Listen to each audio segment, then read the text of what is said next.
Hidup ini tidak akan selalu mudah dan menyenangkan bagi kita. Karena kita perlu tantangan, karena kita perlu keadaan yang tidak menyenangkan untuk menekan kita, untuk memaksa kita agar supaya kita bisa melepaskan belenggu kenyamanan. Alkitab banyak menulis tentang kisah orang-orang yang hidup bergaul dengan Tuhan. Ketika mengalami pencobaan-pencobaan, mereka dimampukan untuk menghasilkan doa yang kuat dan penuh dengan iman. Doa yang sungguh-sungguh, doa yang fokusnya kepada Tuhan. 2 Raja-Raja 20 ayat 1-3. Ketika Hizkia jatuh sakit dan hampir mati, datanglah Nabi Yesaya berkata kepadanya, "Engkau akan mati dan tidak akan sembuh lagi." Lalu Hizkia memalingkan mukanya ke dinding dan berdoa kepada Tuhan.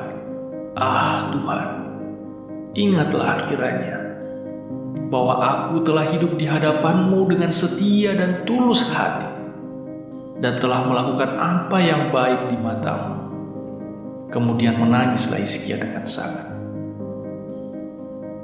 Renungkanlah bagaimana kesungguhan Hizkia dalam berdoa. Bayangkanlah Anda sedang berada di ruang bait suci dan mendengar Hana berdoa dengan sungguh-sungguh kepada Tuhan meminta seorang putra. Bayangkanlah Anda berdiri di samping Bartimeus ketika ia berseru dengan keras, "Yesus anak Daud, kasihanilah aku." Bayangkan Anda adalah Yunus yang berdoa dengan penuh penyesalan dari dalam perut ikan. Beberapa kisah tadi menggambarkan tentang orang-orang yang menghadapi situasi hidup yang keras, sulit dan menantang. Akan tetapi di balik semua itu, mereka diberi kesempatan untuk menghasilkan doa yang penuh hasrat kepada Tuhan.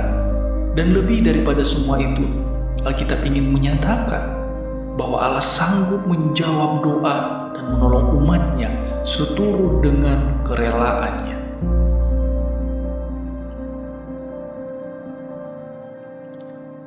Renungkanlah, apakah Anda sudah berdoa dengan sungguh-sungguh, dengan penuh keyakinan kepada Tuhan?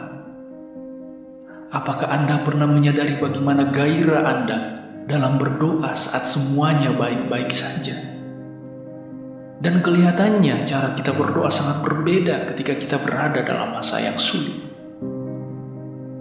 Jangan mudah menyerah, tetap berpegang teguh pada iman, dan pahamilah bahwa Tuhan mengizinkan beberapa hal yang sulit terjadi untuk membuat kita bertumbuh dalam iman, bertumbuh dalam pengharapan, bertumbuh dalam kehidupan doa. Dari doa yang suam-suam kuku menjadi doa yang panas, dari doa yang biasa-biasa menjadi doa yang sungguh-sungguh dan penuh iman kepada Tuhan.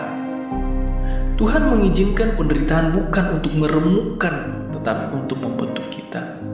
Bukan untuk membuat kita lemah, tetapi sebaliknya untuk membuat kita lebih kuat. Kita dicambuk, sakit, tetapi untuk kebaikan kita.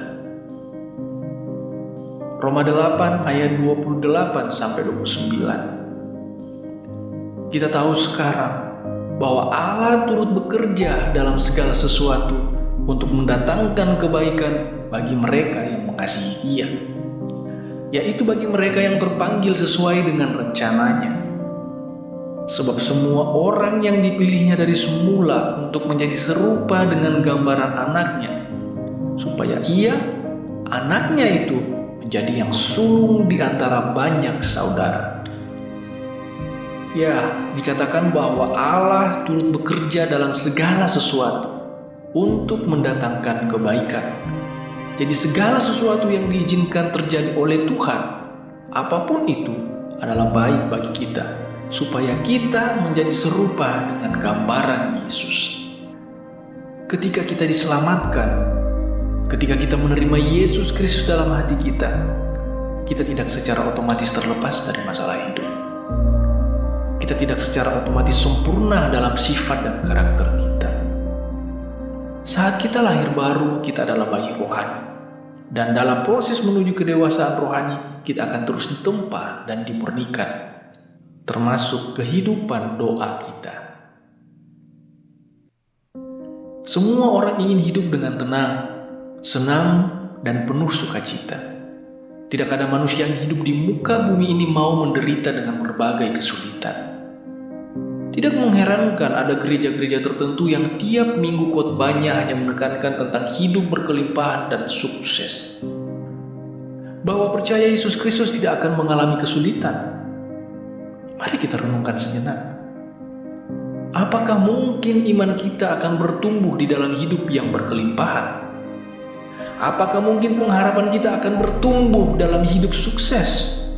Atau apakah kita bisa menumbuhkan kehidupan doa yang kuat ketika semua berjalan dengan baik? Bayangkanlah, saudara sedang berada di Taman Getsemani ketika Yesus sedang berdoa. Bayangkanlah Anda mendengar Yesus berdoa dengan sungguh-sungguh. Ya Bapakku, jikalau Engkau mau, ambillah cawan ini daripadaku. Tetapi bukanlah kehendakku, melainkan kehendak-Mu lah yang terjadi. Masa ini terjadi beberapa saat sebelum Yesus dikhianati. Yesus berdoa seperti ini karena Ia tahu sengsara dan penderitaan yang akan Ia hadapi. Yesus berdoa seperti ini karena Ia tahu Dia harus mengorbankan dirinya. Lukas 22 ayatnya yang ke-44. Ia sangat ketakutan dan makin sungguh-sungguh berdoa. Peluhnya menjadi seperti titik-titik darah yang berteteskan ke tanah. Sedemikian itulah beban yang ia alami. Sedemikian itulah kesungguhan hati yang menjadi dasar doanya. Bahkan peluhnya menjadi seperti titik-titik darah. Atau bagaimana tentang Paulus dan Silas? Bayangkanlah Anda mendengar ketika mereka berdoa, mereka dipenjara, mereka dirantai, mereka kedinginan, sangat-sangat tidak nyaman. Tetapi mereka tetap berdoa, mereka tetap menyembah Allah. Dapatkah Anda membayangkan kesungguhan hati di balik pujian mereka? Dari teladan tokoh-tokoh di dalam Alkitab, termasuk Tuhan kita Yesus Kristus, bahwa terkadang kita harus dibawa ke dalam masa sulit. Terkadang kita harus berada di tengah-tengah masa yang sukar. Karena dengan begitu, kita dimampukan untuk dapat bersungguh-sungguh dalam berdoa. Kita perlu masa-masa yang sulit untuk menjaga kita tetap semangat dalam Tuhan. Karena kenyamanan itu berbahaya. Keadaan nyaman itu seperti belenggu yang membuat kita terlena dan melupakan Tuhan sehingga kita sering merasa tidak perlu lagi berdoa kepada Tuhan. Bagaimana kita dapat menjadi pengikut Kristus? Bagaimana kita dapat memikul salib? Bagaimana kita dapat menyangkal diri? Bagaimana kita dapat menjadi serupa dengan Kristus? Bagaimana kita dapat berdoa dengan sungguh-sungguh seperti Yesus berdoa? Kalau kita lebih memilih untuk hidup nyaman dan tidak mau menderita. Pada akhirnya, doa adalah sesuatu yang harus kita lakukan setiap hari. Karena doa adalah cara terbaik untuk berbicara kepada Allah.